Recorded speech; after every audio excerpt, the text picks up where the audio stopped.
আর ছাত্র শিবিরকে একটা ধন্যবাদ জানাতে হয়, যখন আমরা গাড়ির পিছনে দৌড়াচ্ছি তখন ছাত্র শিবির দেশের পিছনে দৌড়াচ্ছে। টেবিলে দেওয়ার পর আইন পাশ হয়, বলা হয় যে আমাদের একটু দেরি হয়ে গেছে, আপনারা কিছু মনে করবেন না। অথচ অযথা ধন্যবাদ জ্ঞাপনের উপরে ঘন্টার পর ঘন্টা কথা বলা হবে, কিন্তু ওই আইন পাশের উপরে আবার কথা বলতে হলে বিধিতে দ্বারাই কথা বলতে হবে। বিধি আমাদের এমন আশপাশে, মানে ওই যে বলে না বিধি, বিধি তুমি কপালে কি লিখেছ, সেই বিধিতে এমনভাবে আমাদেরকে আটকে ফেলা হয়েছে যে এখন মানুষের অধিকার নিয়ে কথা বলতে হলে আগে বিধি নিয়ে কথা বলতে হয়। ভাবখানা এরকম যে প্রয়োজন না, আগে বিধি।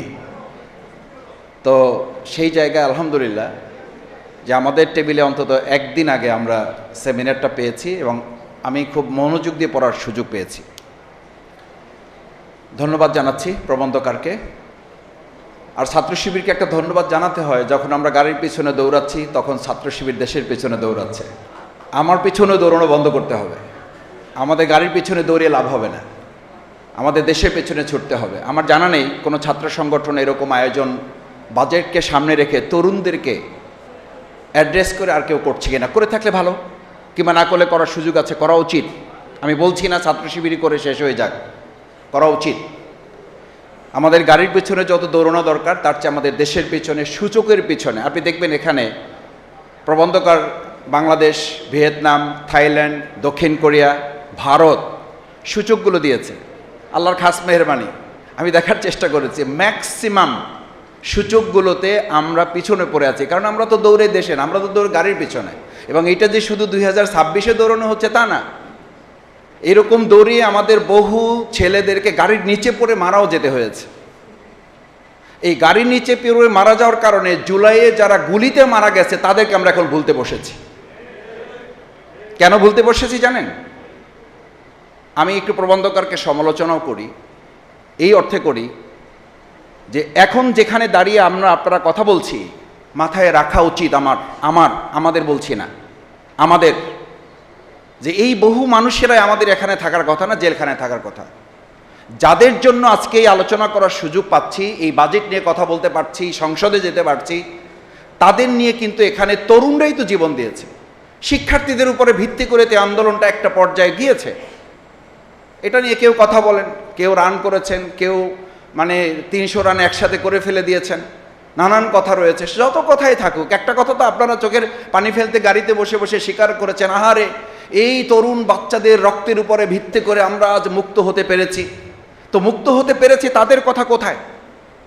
আমি প্রথমেই বলতে চাই, জুলাই আন্দোলনে যে সমস্ত তরুণ শহীদ পরিবারদেরকে রক্তের এবং গুলির মুখে দাঁড়াতে হয়েছে, তাদের কথা অবশ্যই বাজেটে সম্পৃক্ত করে তাদেরকে অগ্রাধিকার ভিত্তিতে রাখতে হবে। আপনি কোথায় আলোচনা করছেন? আপনি কি জানেন যে এখন আবু সাইদকে বলা হচ্ছে সে এডিক্টেড ছিল এবং সে আরো অনেক কিছু ছিল। এই কথা যারা বলে তারা এখন আমাদের চোখের সামনে, তারা বাইরে, তাদেরকে গ্রেপ্তার করা হয় না, তাদেরকে গ্রেপ্তার করতে হবে। না হলে আপনি নিশ্চিত থাকেন আপনাকেও কালকে গ্রেপ্তারের জন্য, আপনি জুলাই যোদ্ধা পরিচয় দিবেন, জুলাই কার্ড দেখাবেন, আপনাকে গ্রেপ্তারের জন্য ব্যবস্থা করা হবে। কারণ কোনো ফ্যাসিস্টই, আমি তো বরং অবাক হই যে বিগত ফ্যাসিস্ট 17 বছরে তৈরি হয়েছে, আর বর্তমান কোনো নব্য ফ্যাসিস্ট তৈরি হইতে তারও সময় লাগতেছে না। 2 মাসে ফ্যাসিস্ট তৈরি হয়ে যাচ্ছে, 3 মাসে ফ্যাসিস্ট তৈরি হয়ে যাচ্ছে। আমাদের পার্শ্ববর্তী একটা রাষ্ট্রে তারা পেয়েছে জুলাই থেকে তৈরি হওয়া বালেন্দ্র শাহ, সে এসেই প্রথম প্রাইভেট স্কুলগুলো বন্ধ করে দিয়ে একটা যুগান্তকারী সিদ্ধান্ত নিয়ে বলল, সরকারের, আমি মন্ত্রী, আমার সন্তানও এই সরকারি স্কুলে পড়তে হবে, বাধ্য। আমার শিক্ষামন্ত্রী, নকল করা যাবে না, পড়তে হবে। এই ডায়লগ দিয়ে আমাদের তরুণদেরকে এখন ট্রোলের মুখে পড়েছেন। কই, আপনি তো এরকম একটা যুগান্তকারী সিদ্ধান্ত নিতে পারলেন না।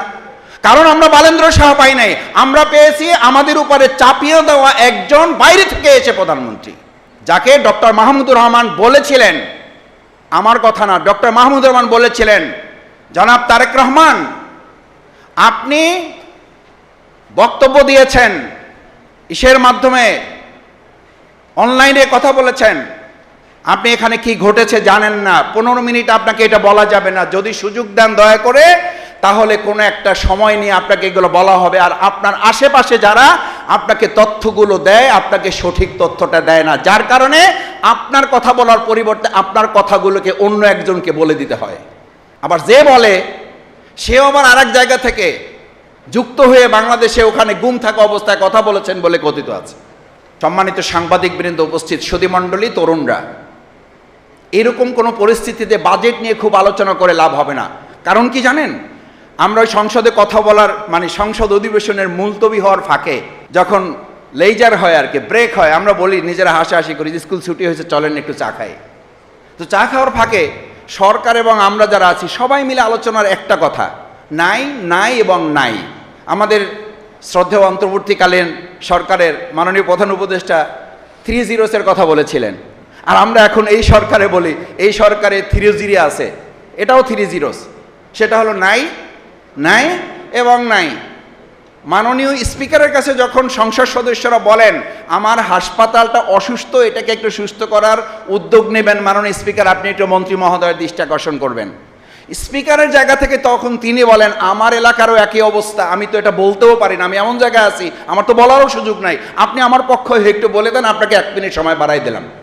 This is scenario. এটাকে আমরা বলে থাকি সর্বাঙ্গে ব্যথা, ওষুধ দেবেন কোথায়।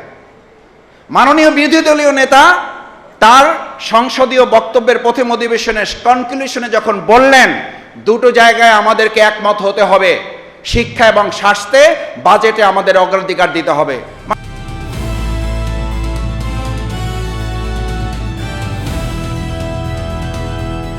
দিনাজপুর টিভি, মানুষের জীবনের কথা বলে।